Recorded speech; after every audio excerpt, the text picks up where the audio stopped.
யாத்ராகமம் 23:22.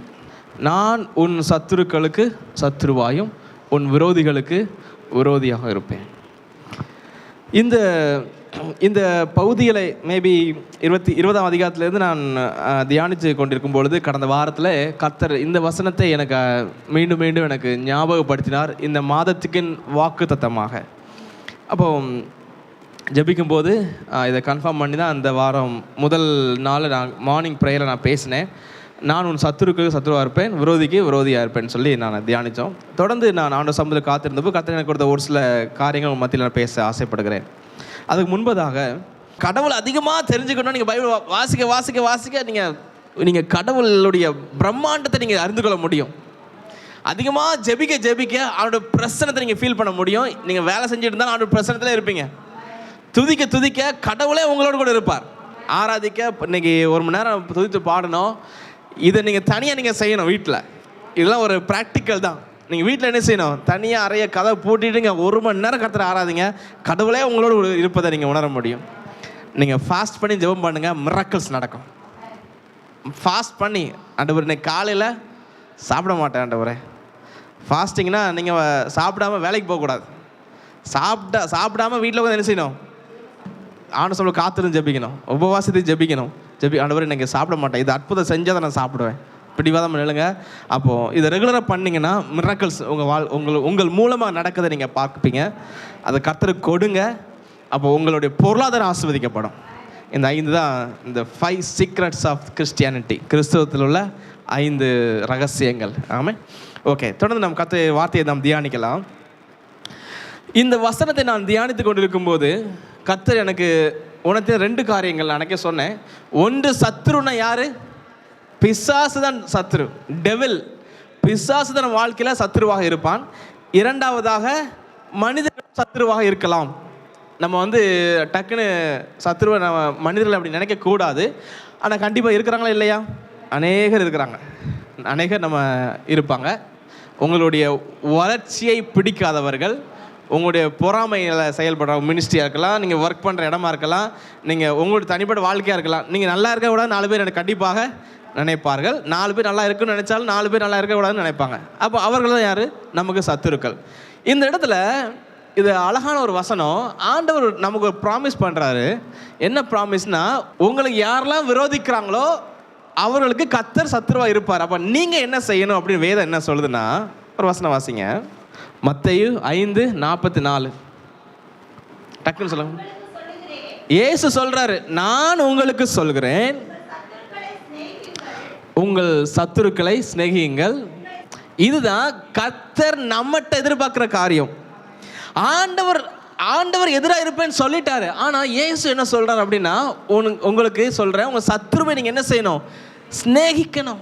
எத்தனை பேருக்கு இந்த அனுபவம் இருக்கு? நமக்கு இருக்கணும். That's what the spiritual maturity.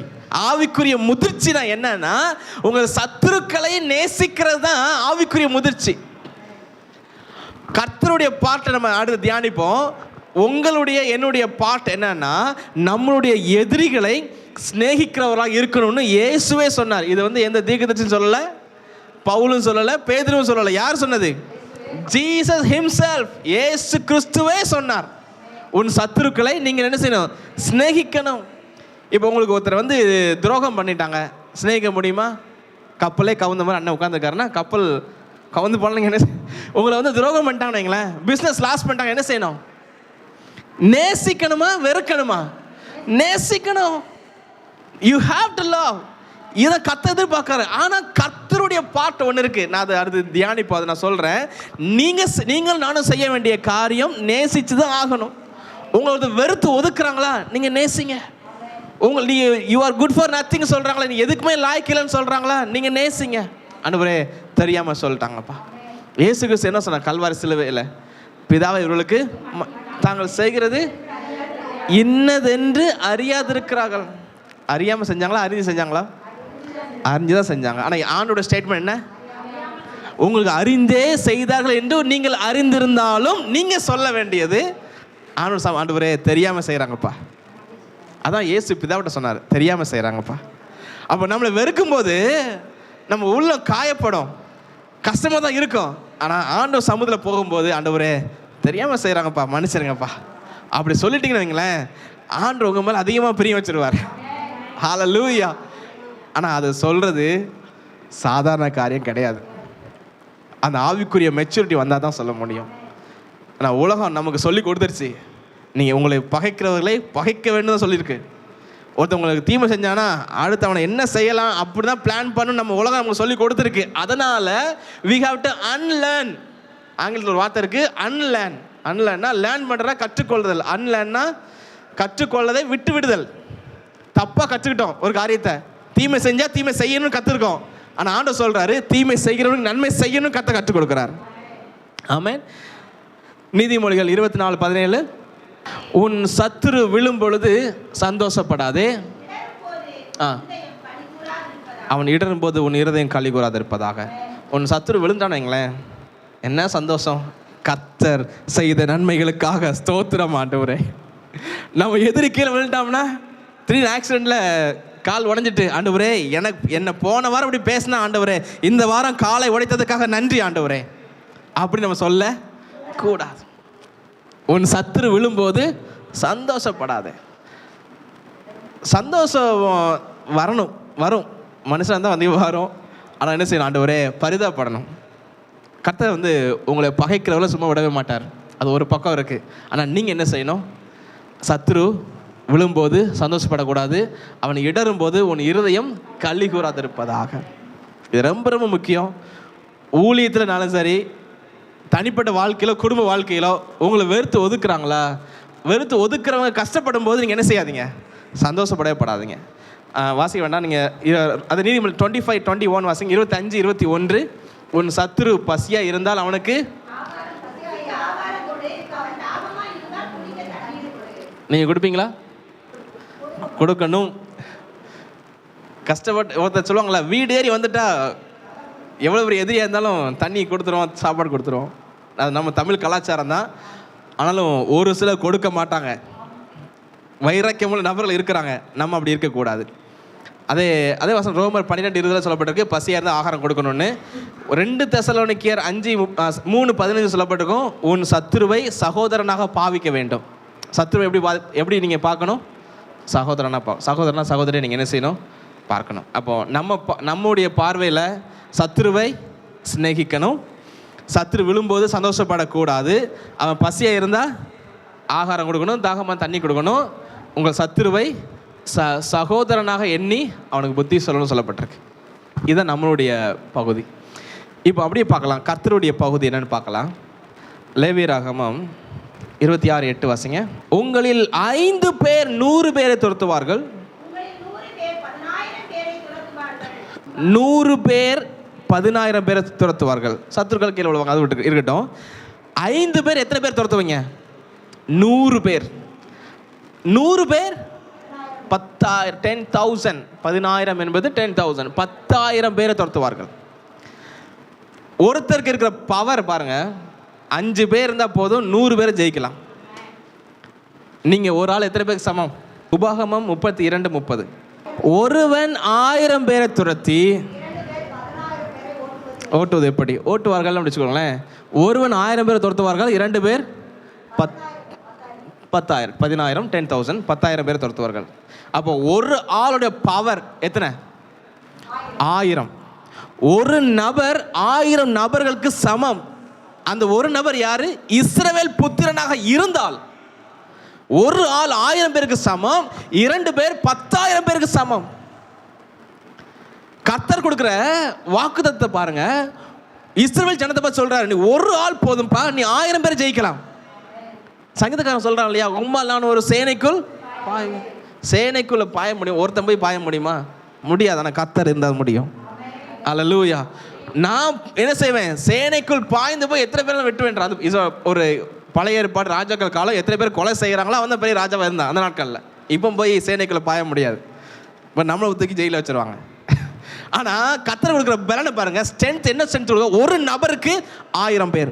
இப்போ யோசிச்சு பாருங்க, ஒரு ஆள் செய்கிற பிஸ்னஸ் நீங்கள் செய்கிறீங்க இல்லையா, 1000 பேர் செய்யக்கூடிய பிஸ்னஸ் நீங்கள் ஒரு ஆள் செய்ய முடியும். விசுவாசிக்கிறீங்களா? ஹல்லேலூயா. 1000 பேர் செய்கிற ஊழியத்தை நீங்கள் ஒரு ஆள் செய்ய முடியும். 1000 பேர் செய்யற காரியத்தை நீங்க ஒரு ஆள் செய்ய முடியும். அப்படிப்பட்ட பலனை கர்த்தர் உங்களுக்கு தருகிறார். ஹalleluya. அது மாத்திரமல்ல, 2 பேர் பார்ட்னர், லைஃப் பார்ட்னர் இருக்கலாம் அல்லது ஏதோ ஒரு பார்ட்னர், 2 பேர் சேர்ந்தா 10,000 பேர் செய்யக்கூடிய ஊழியத்தை நீங்க செய்ய முடியும். 10,000 பேர் செய்யக்கூடிய ஊழியத்தை நீங்க 2 பேர் செய்ய முடியும். 10,000 பேர் செய்யக்கூடிய காரியத்தை நீங்க 2 பேரால் சாதிக்க முடியும். அப்படிப்பட்ட பலனை கர்த்தர் உங்களுக்கு கொடுத்திருக்கிறார். விசுவாசிக்கிற மட்டும் அல்லேலூயா சொல்லுங்க பார்க்கலாம். ஹalleluya. He has given us. நமக்கு கொடுத்திருக்கிறார். நமக்கு தெரியாம கூட இருக்கலாம், ஆனா கர்த்தருடைய திட்டம் இதுதான். இஸ்ரவேல் ஜனங்களை பார்த்து சொல்றாரு, நீங்க கொஞ்சம் கூட்டம் கம்மியா இருக்குன்னு பயப்படாத. கிதியோன் எத்தனை பேர்? 300 பேர். only 300. லட்சக்கணக்கான மக்கள் ஜெயிக்கலையா? 300 பேர் போதும். கோடிக்கணக்கான லட்சக்கணக்கான ராஜ்யங்களை, அந்த ஆர்மியை ஜெயிக்க 300 பேர் போதும். ஏன்னா யுத்தம் பண்ண போறது நீங்கள் அல்ல, கர்த்தர் நமக்காக யுத்தம் பண்ணுகிறவர். ஹalleluya. நம்ம போய் யுத்தம் பண்ணாதான் 1000 பேர் பெரிய ஆளா இருக்கும். ஏன்னா உங்களோடு கூட இருக்கிறவர் அந்த 1000 பேரை காட்டிலும் பெரியவர், அந்த 10,000 பேரை காட்டிலும் பெரியவர், அந்த 10,000 பேரை காட்டிலும் பெரியவர். ஹalleluya. அவர் யுத்தம் பண்ணுவாரு, நீங்க என்ன செய்வீங்க? சும்மா. அப்போ கர்த்தர் கொடுக்குற பலன் என்னன்னா, ஸ்ட்ரென்த் என்னன்னா, ஒரு ஆள் ஈக்குவல் டு 1000. ஆமென். 1000 பேருக்கு ஈக்குவல். நீங்க ஒவ்வொருவரும் 1000 பேருக்கு சமமானவர்கள். பக்கத்தில் கைப்பிடி சொல்லுங்களேன், நீங்கள் 1000 பேருக்கு சமமானவர்கள். அக்காவுக்கு சொல்லுங்கள், நீங்கள் 1000 பேருக்கு பின்னாடி 1000 பேருக்கு நீங்கள் சமமானவங்க. ஹalleluya. நீங்கள் சாதாரண நபர் அல்ல, நீங்கள் 1000 பேருக்கு ஈக்குவல் டு 1000 people. ஹalleluya. நீங்கள் யோசிச்சு பாருங்க, ஆண்டவரே நானே ஒத்தையில் இருக்கிறேன், என்னோட பேங்க் பேலன்ஸ் கம்மியாக இருக்குது. பயப்படாதீங்க, கர்த்தர் வருகிற நாட்களில் 1000 பேருக்கு மேலான ஸ்ட்ரென்த்தை, பலனை, உங்கள் ஆசீர்வாதத்தை, பொருளாதாரத்தை உங்கள் வாழ்க்கையில் கொடுத்து உங்களை வழிநடத்த வல்லவராக இருக்கிறார். ஹalleluya. அவரால் கூடாத காரியம் ஒன்றுமே இல்லை. நீங்கள் 1000 பேரை துரத்துவீர்கள், நீங்கள் இருவரும் 10,000 பேரை துரத்துவீர்கள். ஹalleluya. அப்படிப்பட்ட பலனை கர்த்தர் தந்து உங்களை நடத்த வல்லவராக இருக்கிறார். 2 சம்பவம் நான் வேகமாக சொல்லி நான் முடிக்கிறேன். எல்லாத்துக்கும் தெரிந்த வேத புத்தகம் தாவீதோட சம்பவம் தெரியும். 1 சாமுவேல்ல 17ஆம் அதிகாரம், தாவீது கோலியாத். 1 சாமுவேல் 17 45ஆம் வசனம் மட்டும் வாசிங்க. First Samuel.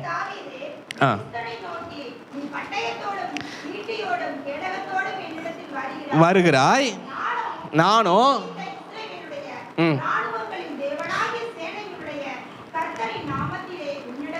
கர்த்தரின் நாமத்தில் உன்னிடத்தில் வருகிறேன். ஹalleluya. இந்த கோலியாத் வந்து ஜெயண்ட், அவன் வந்து ராட்சசன். அவன் நம்மள மாதிரி சாதாரண நபர்கள் கிடையாது. இந்த பூமியில் இப்போ வாழ்ந்து கொண்டு இருக்கிறவங்க ஜெய்ஜாண்டிக்கு எத்தனை அடி இருப்பாங்க? 7 அடி இருப்பாங்களா? ஒரு பிளாக் அமெரிக்கன்ஸ் அப்படிலாம் இருக்காங்க, உயரமாக இருக்கிறாங்களா? 7 அடி வச்சுக்கோங்களேன். அவன் அதோட டபுள் மடங்கு. அவன் ஜெயண்ட், அவன் வந்து ராட்சச பிறவி. யாரு? கோலியாத். அவனை நம்ம சாதாரண நபர்களை அடிக்கவே முடியாது. அதான் தைரியமாக சொல்கிறான், இஸ்ரவேல் தேசம் முழுவதும் இருக்க ஜனங்களில் ஒருத்தன் கூட கிடையாது என்னை ஜெயிக்கிறதுக்குன்னு சொல்கிறான். நீ ஒரு ஆம்பளையாக இருந்தால் ஒத்தைக்கு வந்து என்னை ஜெயித்து பார்க்கலாம் அப்படின்னு சொல்கிறான். ஆனால் தாவீது போகும்போது அவன் இளம் வயது, சிவந்த மேனி உள்ளவன், ரொம்ப சிம்பிளான ஒரு வாலிபன் தான். அவன் போகும்போது அவன் பார்வையில் இவன் தெள்ளுப்பூச்சி மாதிரி தெரியுது. Is nothing. யாருக்கு? கோலியாத்துக்கு. தாவீது ஒன்றுமே கிடையாது, அப்படியே கைட்டே நசுக்கி போட்டுருவான். அவ்வளோ சாதாரண நபரன் தாவீது. ஆனால் அவனுக்கு ஒரு சீக்ரெட் தெரியாது, தாவீதுக்கு பின்னாடி கர்த்தர் நின்று கொண்டு இருக்கிறார். தாவீதை அனுப்புறவர் கர்த்தர். நான் வந்ததுக்கு ஒரு முகாந்திரம் இல்லையான்னு சொன்னா பார்த்தீங்களா? தாவீதுக்கு பின்னாடி the great God, அந்த ஜெயண்டை காட்டிலும் நம்முடைய ஆண்டவர் மிகப்பெரிய ஜெயண்டாக இருக்கிறார். ஹalleluya. அந்த ராட்சசனை படைச்சதே நம்ம கர்த்தர் தான். அப்போ அந்த இடத்துக்கு யுத்தத்துக்கு போகும்போது தாவீது தனியால போறான். அவன் பரியாசம் பண்றான், உன்னால என்ன பண்ண முடியும் அப்படின்னு. ஆனால் தாவீது சொன்ன ஒரே வார்த்தை என்ன? இது நம்ம வாழ்க்கையில் இருக்கணும். நீ நிந்தித்த கர்த்தருடைய நாமத்தில் நான் வருகிறேன். நம்ம எங்கள் இராணுவத்தின் தேவனுடைய நாமத்தில் வருகிறேன். அப்போ இந்த உலகத்தில் நீங்கள் போகும்போது, இந்த சர்ச் விட்டு நீங்கள் வெளில போகும்போது அநேக உலக காரியங்கள் நம்ம வந்து தாக்கும். அநேக பிரச்சனைகள் வரும், பாடுகள் வரும், உபத்திரம் வரும். இதெல்லாம் வரும்போது நீங்கள் என்ன செய்யணும்? நான் கர்த்தருடைய பிள்ளை, இது இந்த பிரச்சனை காட்டிலும் என் தேவன் மகா பெரியவர். ஹalleluya. இந்த பிரச்சனைகள் மத்தியில் கர்த்தரை நடத்த வல்லவர் என்பதை நீங்கள் விசுவாசிக்க வேண்டும். ஏன்னா உங்கள் சத்துருக்களுக்கு தேவன் சத்துருவாக இருப்பார், உங்கள் விரோதிகளுக்கு தேவன் விரோதியாக இருப்பார், உங்களை பகைக்கிறவர்களுக்கு கர்த்தர் பகைஞனாக இருப்பார். ஹalleluya. This is what God. அதான் கர்த்தருடைய பிள்ளைகளுக்கு கர்த்தர் செய்கிற காரியம். செங்கடல் சம்பவம் நம்ம எல்லாரும் தெரியும். செங்கடல் யாத்திராகமம் 14ஆம் அதிகாரம் 7ஆம் வசனம் வாசிங்க. பிரதானமான 600 ரதங்களையும் எகிப்தில் உள்ள மற்ற சகல ரதங்களையும் அவைகள் எல்லாவற்றிற்கும் அதிபதிகளான வீரரையும் கூட்டிக் கொண்டு போனார். தொடர்ந்து வாசிங்க. எகிப்தின் ராஜாவாகிய பார்வோனின் இருதயத்தை கடினப்படுத்தினார். அவன் இஸ்ரவேல் புத்திரரை பின்தொடர்ந்தான். இஸ்ரவேல் புத்திரர் பலத்த கையுடன் புறப்பட்டு போனார்கள். போதும். இஸ்ரவேல் புத்திரர் பலத்த கையுடன், இங்கிலீஷ்ல சொல்லப்பட்டிருக்கு marching out boldly. they were marching out boldly. தைரியமாக வெளில மார்ச் அவுட் பண்ணி வெளில போனாங்களாம், தைரியமாக. இப்போ இவங்களுக்கு என்ன தெரியுமா தெரியாது, பின்னாடி ஒரு ராணுவம் வர போகுதுன்னு யாருக்கு தெரியாது, இஸ்ரேல் மக்களுக்கு தெரியாது. கொஞ்ச நேரம் கழிச்சு தான் தெரியுது. திரும்பி பார்த்தா அவன் படையோடு வந்துட்டு இருக்கான். அதில் ஒன் ஆஃப் தி பெஸ்ட், அதில் 7ஆம் வசனம் வாசித்தது போல 600 ரதங்களையும், பிரதானமான 600 ரதம் சொல்லப்பட்டிருக்கோம். ஒன் ஆஃப் தி பெஸ்ட் 600 ரதங்கள் கொண்டு வர்றான். இப்போ இந்த இடத்துல இஸ்ரவேல் ஜனங்கள் ஜெயிக்க வாய்ப்பே இல்லை. முன்னாடி செங்கடல் இருக்கு, பின்னாடி பார்வோன் சேனை இருக்கு. இந்த இடத்துல தான் வசனம் 11 வாசிங்க. அன்றியும்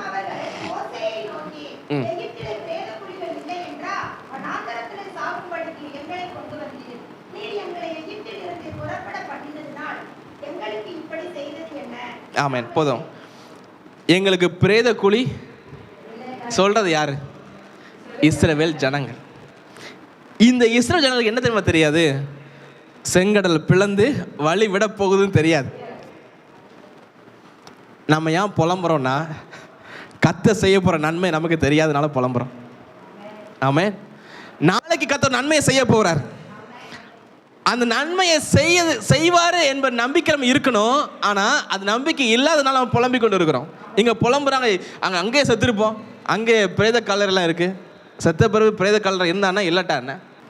அவங்க இந்த புலம்பலை ஆண்டவர் பார்த்தா எவ்வளோ வேதனைப்படுவார்.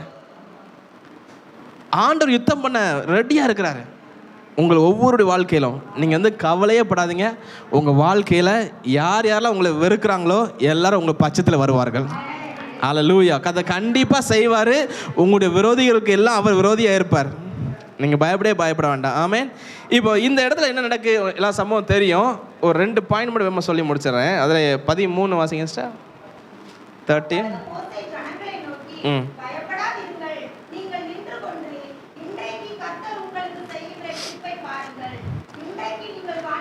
எகிப்தியரை காண மாட்டீர்கள், கர்த்தர் உங்களுக்காக யுத்தம் பண்ணுவார். அல்லேலூயா. கர்த்தர் உங்களுக்காக யுத்தம் பண்ணுவார், நீங்கள் சும்மா இருப்பீர்கள். ஆமென். இதுதான் நம்ம இருதயத்தில் இருக்க வேண்டிய ஒரே காரியம். நீங்கள் யார் யாரெல்லாம் எதிரி நினைக்கிறீங்களோ அந்த எதிரிகளை நீங்கள் பார்க்கும்போது நீங்கள் செய்ய வேண்டிய ஒரே காரியம், கர்த்தர் எனக்காக யுத்தம் பண்ணுவார், நான் சும்மா தான் இருக்க போகிறேன். கர்த்தர் எனக்காக அவர் யுத்தம் பண்ணுவார், நான் செயல்பட போவதே இல்லை. நீங்கள் செயல்பட்டால் கர்த்தர் செயல்பட மாட்டார். ஆனால் கர்த்தரை செயல்பட விட்டுட்டிங்கன்னா நீங்கள் செயல்படுற காட்டிலும் 1000 மடங்கு அதிகமாக செயல்படுவார். ஆமென். அவர் அதிசயமான கர்த்தர், உங்களை விட்டு கொடுக்கவே மாட்டார். ஆமென். எல்லாம் சொல்லுங்க பார்க்கலாம். என்னை என் தேவன் விட்டு கொடுக்கவே மாட்டார். எந்த சூழ்நிலையும் விட்டு கொடுக்க மாட்டார். ஏன்னா நான் கர்த்தருடைய பிள்ளை. அல்லேலூயா. இங்கே செங்கடல் 2ஆக பிளந்து வழி விடுற டைமில் ஜனங்கள் எல்லாம் முறுமுறுக்குறாங்க, நான் அங்கேயே செத்துருப்போம் அப்படின்னு. ஆனால் இங்கே சொல்கிறான், மோசஸ் சொல்கிறாரு, பிள்ளைகளே நீங்கள் என்ன செய்யாதீங்க, இன்று காண்கிற எகிப்தியரை இனி என்றும் காண மாட்டீர்கள்.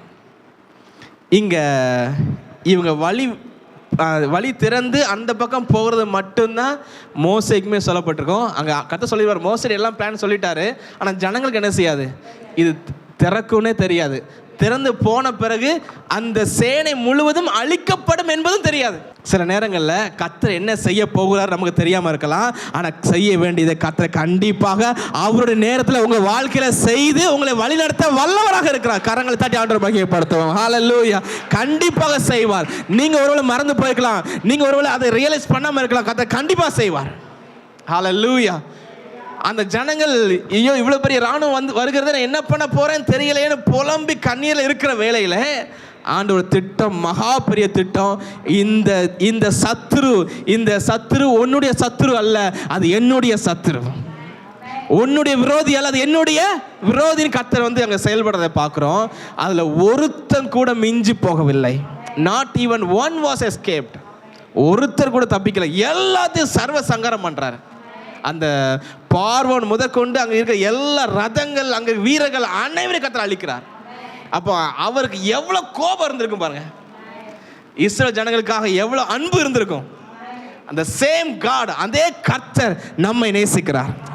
அதே கர்த்தர் உங்க வாழ்க்கையில் அற்புதங்களை செய்ய வல்லவர். அதே கர்த்தர் வாழ்க்கையில் உயர்வுகளை தர வல்லவர். அதே கர்த்தர் உங்களுடைய எதிரிகளை அவர் சர்வ சங்காரம் பண்ண வல்லவராக இருக்கிறார் என்பதை நீங்கள் ஒருபோதும் மறந்து போகாதிருங்க. ஹல்லேலூயா.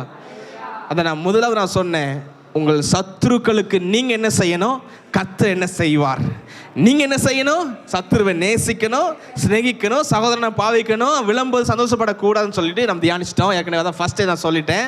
ஆனால் இரண்டாவதாக ஆண்டவர் சமூகத்தில் அவர் செய்ய வேண்டிய காரியத்தை அவர் நேர்த்தியாக செய்வார். நீங்கள் கவலைப்படவே வேண்டாம். ஹல்லேலூயா.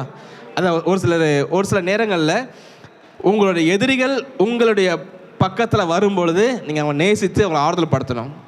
அவங்க இந்த நாட்களில் பழைய ஏற்பாடு காலம்னா வெட்டிடணும். இந்த நாட்களில் என்ன செய்யணும், ஆவிக்குரிய யுத்தம் தான், அதனால் வெட்டக்கூடாது. பழைய ஏற்பாட்டில் தாவீது வந்து சாலமோன் சொல்லுவார், கீழே நீங்கள் வாஸ்து பார்த்தீங்கன்னா தெரியும், அட்வைஸ் பண்ணும்போது இவனை நமக்கு எதிரி, இவனை என்ன செஞ்சிடாத, உயிரோட விட்டுறாத. அவன் சாகும்போது முதிர் வயது ஆனாலும் அவன் வந்து ரத்தத்தோடு உள்ள பாதாளத்தில் இறங்கணும்னு இன்னைக்கு காலையில் வாசித்தேன். ரத்தத்தோடு பாதாளத்தில் இறங்க பண்ணணும்னு மகனுக்கு சொல்லிக் கொடுக்குறாரு. அது ராஜாக்கள் காலம். ஆனால் இந்த நாட்கள் எப்படி, நம்ம விரோதம் இருக்காங்களா, ஸ்நேகம் தான் மாற்றிடணும். ஆமென். கர்த்தர் நீங்கள் பேசும்போதே உங்கள் வாயிலிருந்து புறப்படுகிற வார்த்தை அவனை மாற்றிடும். விசுவாசிக்கிறீங்களா? ஹல்லேலூயா. அப்போ உங்கள் இருதயம் அந்த கிரேஸ்ஃபுல்லாக நிறைஞ்சிருக்கணும், அந்த கிருபையால் நிறைஞ்சிருக்கும் பொழுது, அந்த கிருபை எப்போ வேணால் வேத வாசிக்கணும், ஜபிக்கும் பொழுது தான், உபவாசம் இருக்கும்போது தான் வரும். அப்போ நீங்கள் பேசும்போதே சமாதானம் உண்டாகும். மதன் பதில் போய் பேசினேன், சமாதானமாக இருந்துச்சுன்னு சொல்லணும். ஹல்லேலூயா. ஒவ்வொருன்னு சொல்லணும். அந்த அக்கடை போய் ஜெபம் பண்ணால் பேசி இருந்தாலே போதும், சமாதானம் உண்டாயிரும். எப்பா ஸ்டீஃபனா பேசியே கொண்டுருவானப்பா அப்படி தெரிச்சு ஓடக்கூடாது. நான் உங்களெல்லாம் சொல்லலை, நீங்கள் வருத்தப்படக்கூடாதுன்ட்டு. எப்படி சொல்லணும், ஸ்டீஃபன் போய் பேசினா, பாஸ்டர்கிட்ட போனால் அற்புதம் கிடைக்கும், சமாதானமாக இருக்கும், விடுதலை உண்டாயிரும் அப்படின்னு ஜனங்கள் நம்ம தேடி வரணும். வருவார்கள் கண்டிப்பாக. அந்த எதிரிகள் கூட வருவார்கள். அதான் பாயிண்ட். உங்களை விரோதிக்கிறவங்க உங்கள் பட்சத்தில் கண்டிப்பாக வருவாங்க. கர்த்தர் கண்டிப்பாக அதை செய்வார். இதை உங்கள் கண்களால் நீங்கள் பார்ப்பீங்க. இந்த மாதம் பார்ப்பீங்க. விசுவாசிக்கிறீங்களா? ஹல்லேலூயா. இந்த மாதம் நம்ம கண்டிப்பாக அதை பார்க்க கர்த்தர் உதவி செய்வாராக. ஹல்லேலூயா. அதான் கர்த்தருடைய திட்டம். ஃபைனலாக சொல்லி முடிச்சிடறேன். சத்துரு நான் போன டைம் நான் சொல்லியிருப்பேன், சத்துருவனை வந்து உங்களை நிம்மதியாக இருக்க விட மாட்டான். பிசாசு தான் முதல் எதிரி. பிசாசுக்கு நீங்கள் என்ன செய்யணும், எதிர்த்து நிற்கணும்னு சொல்லப்பட்டிருக்கு. அப்போ எதிர்த்து நிற்கும் போது அவன் யாரும் எதிரியாக இருக்கிறான். நீங்கள் எதிர்த்து நிற்கும் போது யார் உங்களோட சேர்ந்து எதிர்த்து நிற்பா? கர்த்தர். ஹல்லேலூயா. அப்போ கர்த்தர் பெரியவரா, சாத்தான் பெரியவரா? கர்த்தர் பெரியவர். அப்போ யார் ஜெயிப்பா? கர்த்தர் தான் ஜெயிப்பார். நம்ம தான் ஜெயிப்போம். அதான் இன்னைக்கு காலையில் நான் தியானிச்சு கொண்டு இருக்கும்போது கர்த்தர் ஒரு வார்த்தையை இதை நான் சொல்லணும், நான் சொல்லாமல் விட்டுட்டேன், சாரி. அந்த தாவீது சம்பவத்தில் ஆண்டவர் சொன்னார், உலகத்தின் பார்வையில் தாவீது தான் ஜெயிச்சான். இஸ்ரவேல் ஜனங்கள் பார்வையில் யார் ஜெயிச்சா?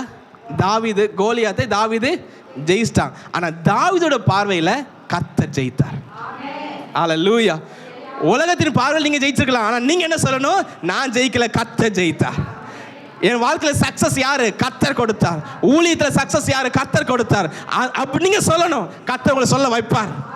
உலகத்தின் பார்வையில் எப்போ ஸ்டீஃபன் பெரிய லெவலில் இருக்காங்கப்பா, பிள்ளைங்க நல்லா இருக்கிறாங்க அப்படின்னு உலகம் சொல்லும். ஆனால் நீங்கள் என்ன செய்யக்கூடாது, நான் தான் சொல்லக்கூடாது, கர்த்தர் ஜெயித்தார், கர்த்தர் சக்சஸை கொடுத்தார், கர்த்தர் ஊழியத்தில் வெற்றியை கொடுத்திருக்கிறார், கர்த்தர் ஊழியத்தில் ஜெயத்தை கொடுத்திருக்கிறார், கர்த்தர் தனிப்பட்ட வாழ்க்கையில் உயர்வை கொடுத்திருக்கிறார், கர்த்தரால் வாழ்க்கையை கொடுத்திருக்கிறார் என்று சொல்லி கர்த்தரை நீங்கள் மகிமைப்படுத்த வேண்டும் என்று கர்த்தர் விரும்புகிறார்.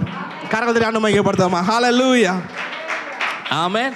இஸ்ரவேல் ஜனங்கள் பார்வையில் தாவீது மிகப்பெரிய வெற்றியாளனாக காணப்பட்டான். சவுல் கொன்றது 1000, தாவீது கொன்றது 10000 என்று முறையாக பாடினார்கள், உண்மைதான். ஆனால் தாவீது போய் கேட்டீங்கன்னா நான் ஜெயிச்சேன்னு சொல்லவே மாட்டான். அவன் சொல்லுவான், கர்த்தர் ஜெயித்தார்.